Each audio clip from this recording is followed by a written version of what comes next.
Assalamualaikum warahmatullahi wabarakatuh.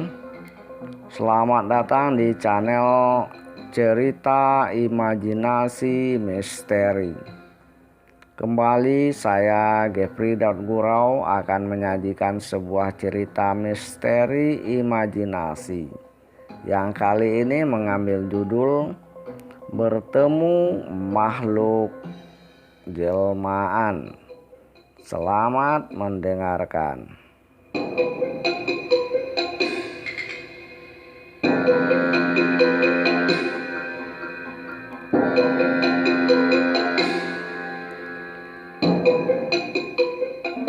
Subuh ini selesai menunaikan sholat fardu subuh berjamaah di musola dekat tempat tinggalku.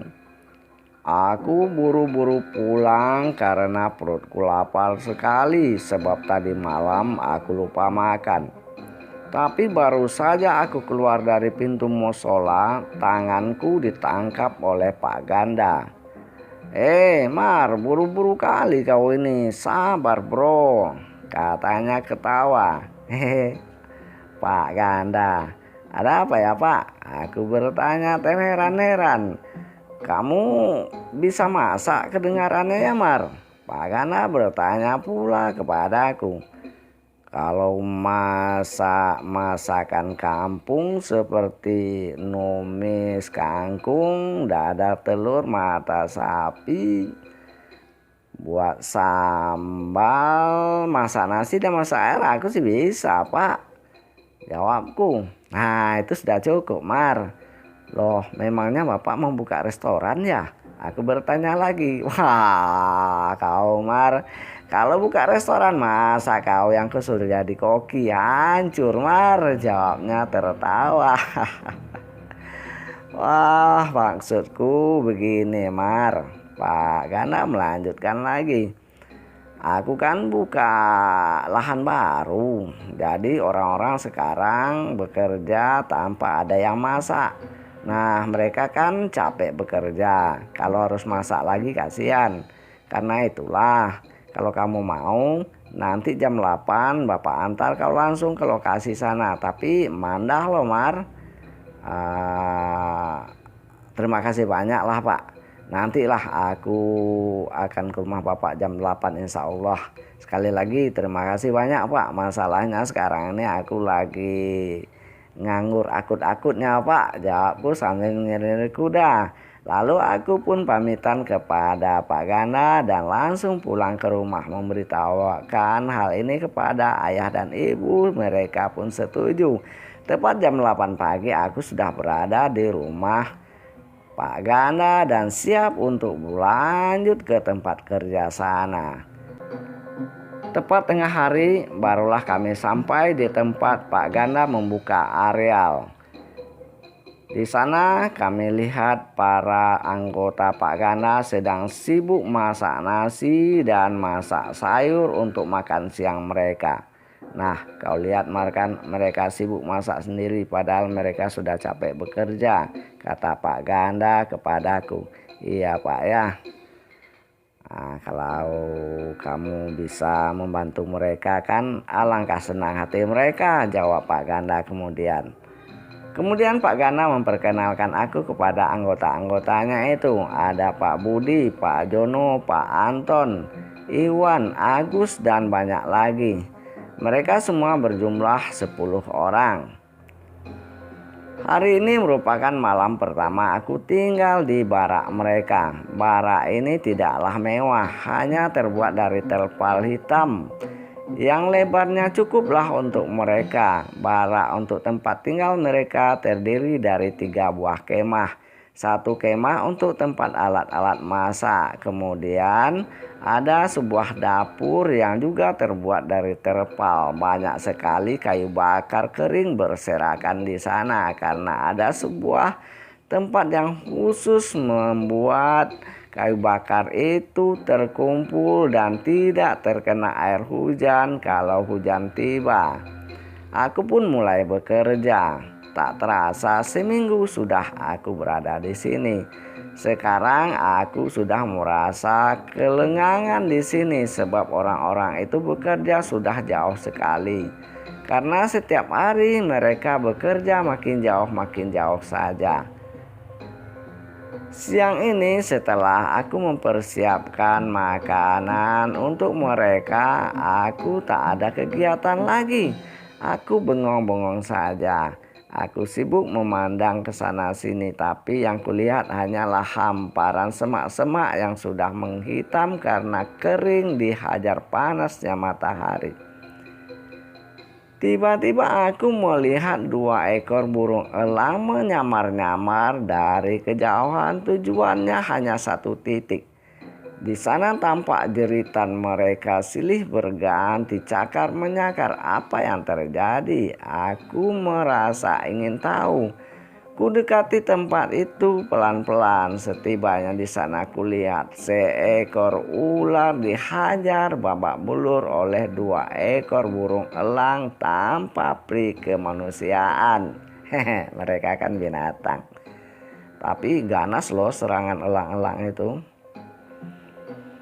Kasihan aku melihat ular yang hampir mati itu. Ku ambil sebatang kayu, ku usir 2 ekor burung elang yang sangat brutal. Kemudian ku dekati ular, ku congkel-congkel dengan kayu.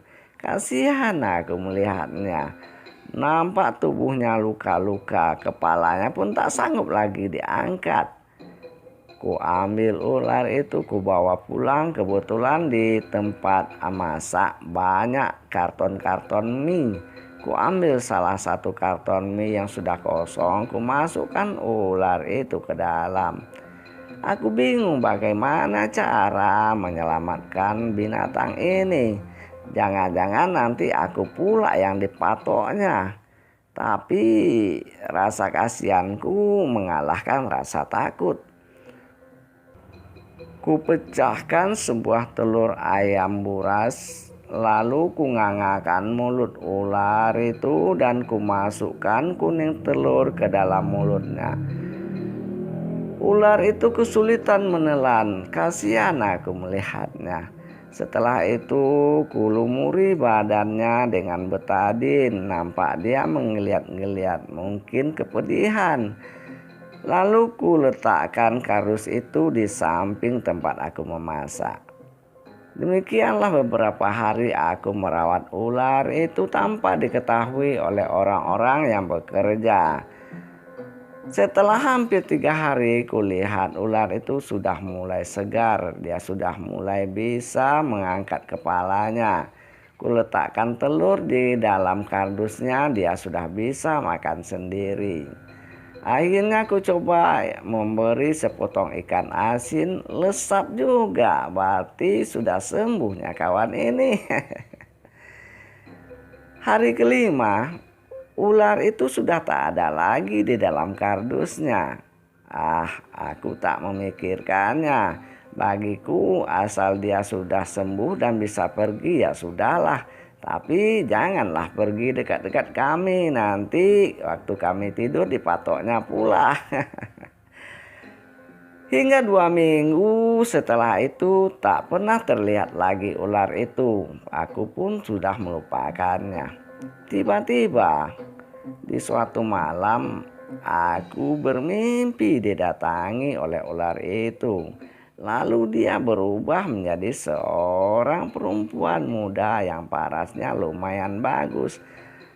Tersenyum dia kepada aku. Lalu dia menunjuk-nunjuk ke arah sebatang pohon besar. Aku ternganga-nganga.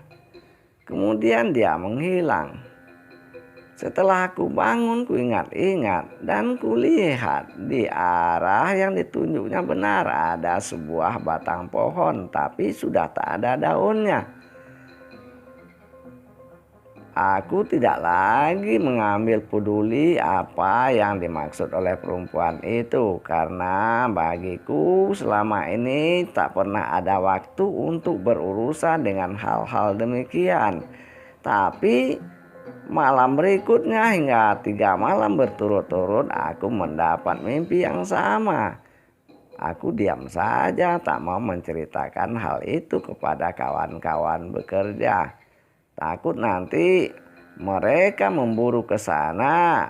Entah apa pula yang terjadi di diri mereka. Jangan-jangan itu merupakan tipuan bagi makhluk halus itu. Sebab sepengetahuanku, apabila kita berhubungan dengan makhluk halus itu hanyalah kerugian yang akan kita dapat.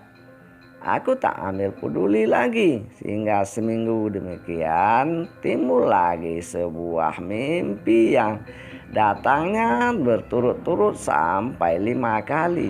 Mimpi itu sudah berubah. Perempuan itu datang dengan awalnya tetap berwujud seekor ular yang kemarin kutolong. Setelah itu barulah dia berubah menjadi seorang perempuan persis seperti mimpiku di malam pertama, kedua, dan ketiga kemarin. Dia nampaknya memegang batang kayu besar itu lalu menurunkan tangannya hingga menunjuk bawah akar yang tak jauh dari sebuah batang kayu pula, tapi ukurannya sekitar sepaha. Tepatnya di antara batang kayu sepaha itu dengan batang kayu besar. Disitulah dia menunjuk-nunjuk di dalam mimpiku, tapi tak ada sepatah kata pun yang keluar dari mulutnya. 7 kali mimpi itu berturut-turut. Aku pun tak mempedulikannya. Hingga 2 malam berikutnya mimpi itu berubah lagi. Dia melambai-lambaikan tangannya padaku, tapi aku tak mempedulikan. Ketika aku perhatikan, dia berdiri tepat di tempat kami mandi di pinggiran sungai yang tak jauh dari barak kami.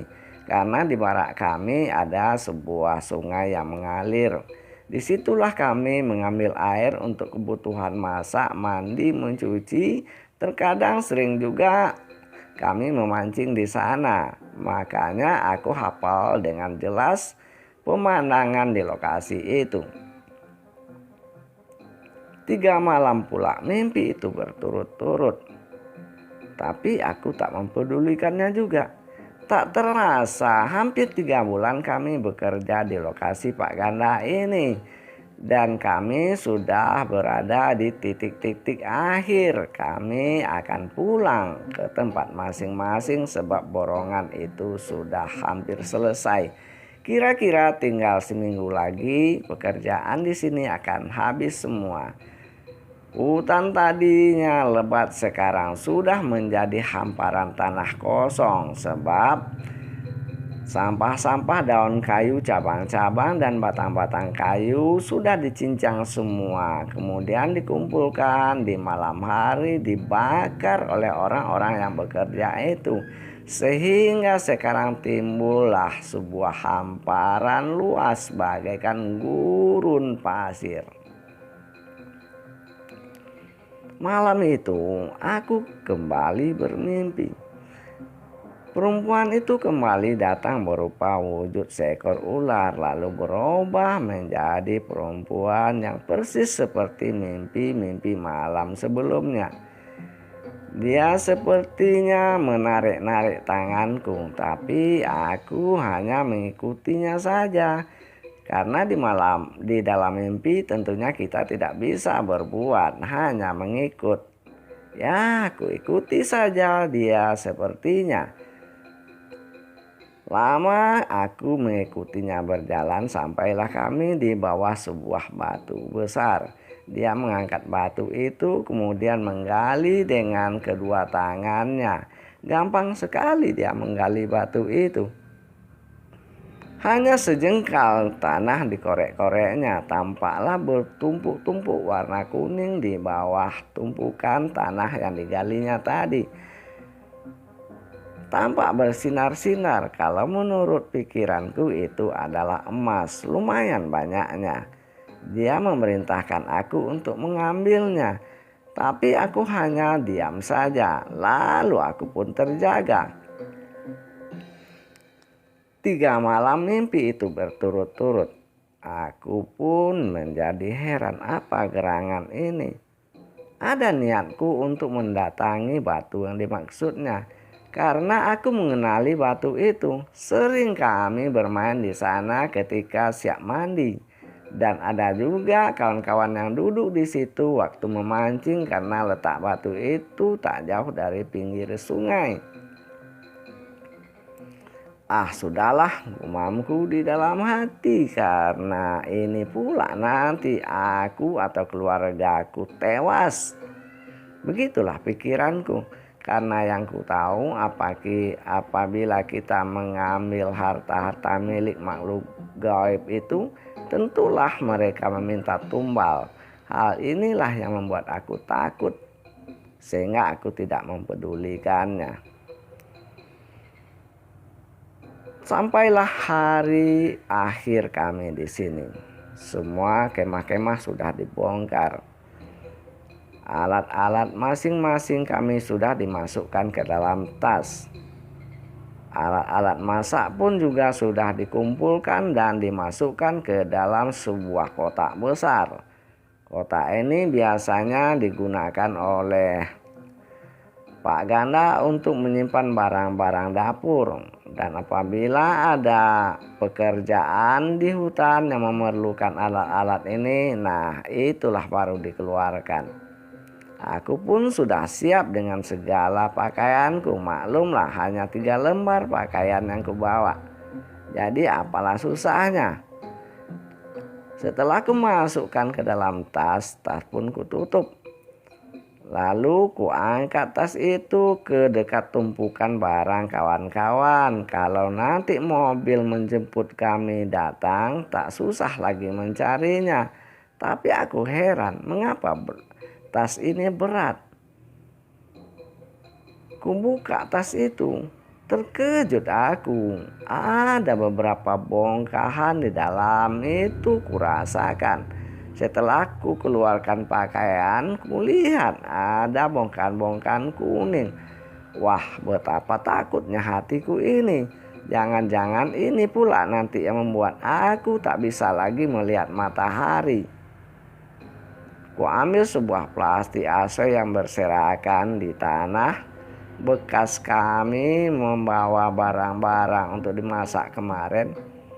Ku masukkan bongkahan-bongkahan itu ke dalamnya, lalu ku bungkus dengan karton supaya tidak terlihat oleh kawan-kawan. Kemudian aku berpura-pura ingin buang air besar ke sungai tempat kami mandi sehari-hari.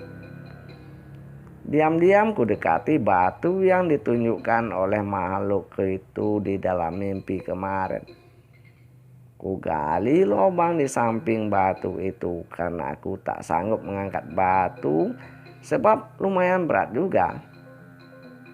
Ku kubur barang yang dimasukkannya ke dalam tasku tadi di samping batu itu. Kemudian aku kembali ke tempat kawan-kawanku berkumpul menunggu angkutan.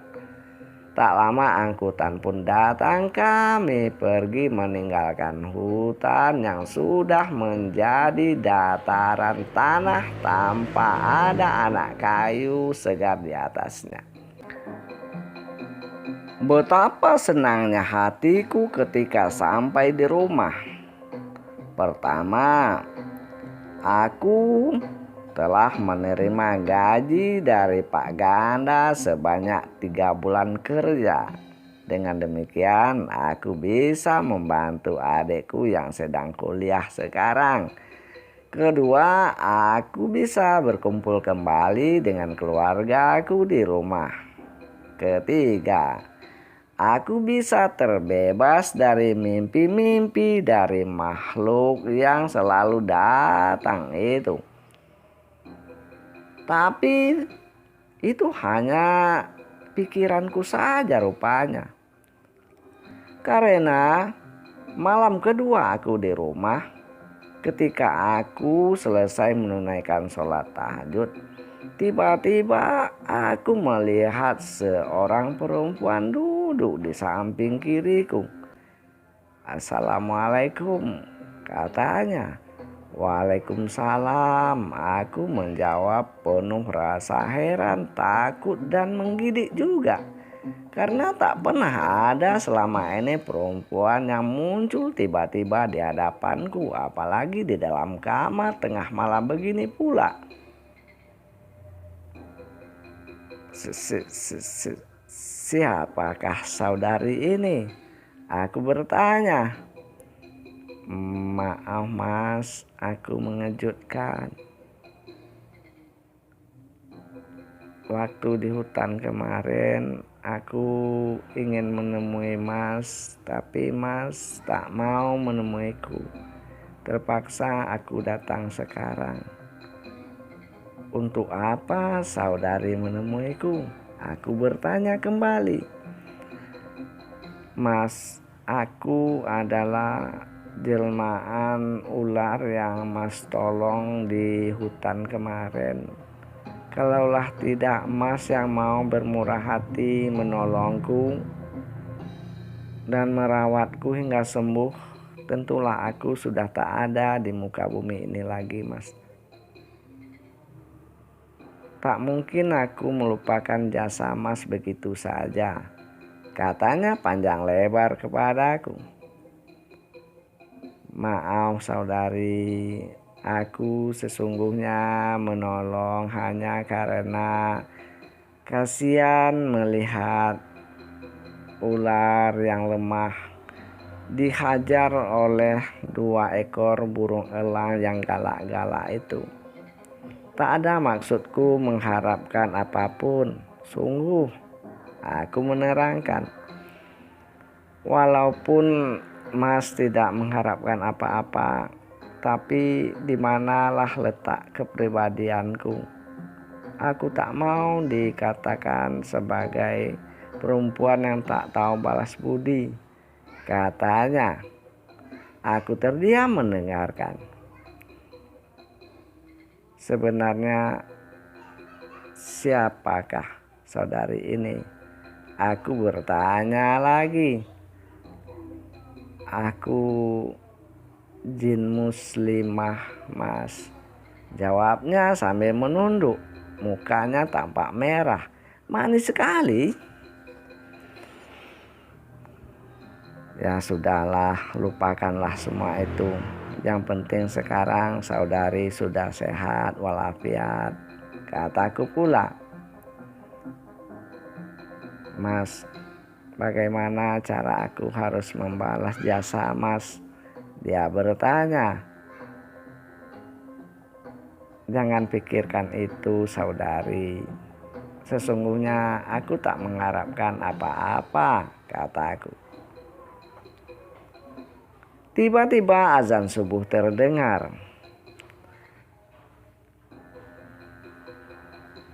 Aku mendapat akal. Maaf saudari, azan sudah berkumandang. Aku mau menunaikan sholat subuh berjamaah ke musola. Karena itu sebaiknya saudari. Belum sampai kata-kataku. Baiklah, lain kali kalau ada waktu aku datang lagi ya mas, katanya, membuat aku heran, bingung, dan bagaimana cara aku untuk menolaknya. Wah, mampus aku, uangku.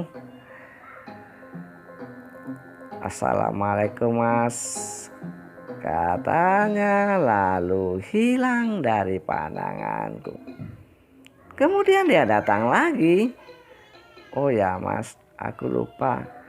Kalau mas perlu sesuatu atau hanya sekedar ingin bercerita-cerita denganku, panggil saja mas. Ini namaku, katanya sambil membisikkan sebuah nama ke telingaku. Lalu dia lanjut hilang tak berbekas, bagaikan sirna ditelan dinding kamarku. Tapi aku terkejut ketika aku lihat di tempat duduknya ada sebuah sapu tangan yang membungkusi sesuatu. Aku tak berani memegangnya. Aku ingat, apabila dipanggil namanya dia akan datang. Sekalian aku mau mencoba, kalau benar dia muslim, tentulah dia tak takut dengan suara azan. Karena aku tahu kata-kata orang makhluk gaib itu apabila mendengar suara azan dia akan kabur sejauh-jauhnya. Maka kupanggillah namanya. Betul, tiba dia. Assalamualaikum mas. Waalaikumsalam. Ku jawab salamnya. Maaf saudari, ada mas mau coba aku ya mas. Sesungguhnya aku benar jin muslimah mas. Aku tak takut dengan suara azan. Aku terkejut. Mengapa dia tahu isi hatiku? Kalau mas tak percaya lagi, dengarkanlah ini. Lalu dia membacakan ayat kursi dengan nyaring dan indah sekali. Wah, mampus aku ini, pikirku. Aku saja tak bisa membaca ayat kursi semerdu ini. Sedangkan yang biasa-biasa saja belum tentu benar sebenarnya. Iya, aku yakin, kataku sambil nyengir kuda. Nah, buruanlah mas, azan sudah selesai. Sebentar lagi orang-orang di musola akan memulai sholat berjamaahnya. Iya, kataku pula. Saudari, jangan lupa itu benda saudari yang tertinggal tadi. Sambil aku menunjuk kepada bungkusan yang terletak di samping sajadahku. Mas tak mau menerima pemberianku ya? Maaf saudari, bukan aku tak mau, tapi aku ini bukanlah orang yang alim-alim amat. Sungguh pun demikian, aku tidak mau dianggap syirik. Karena sesungguhnya dosa syirik itu taklah diampuni oleh Allah. Bagaimanapun aku menginginkan kebaikan untuk akhiratku. Aku berdakwah di situ. Mas, ketahuilah, aku tidak minta mas untuk menyembahku, dan aku juga tidak mau menyembah mas. Oh, mungkin mas menganggap ini seperti pesugihan. Bukan mas, dia menerangkan lagi. Aku tidak mengharapkan apa-apa dari mas. Aku memberikan ini atas keikhlasanku mas. Kalau mas mau lebih banyak dari ini, bisa aku berikan dengan ikhlas kepada mas.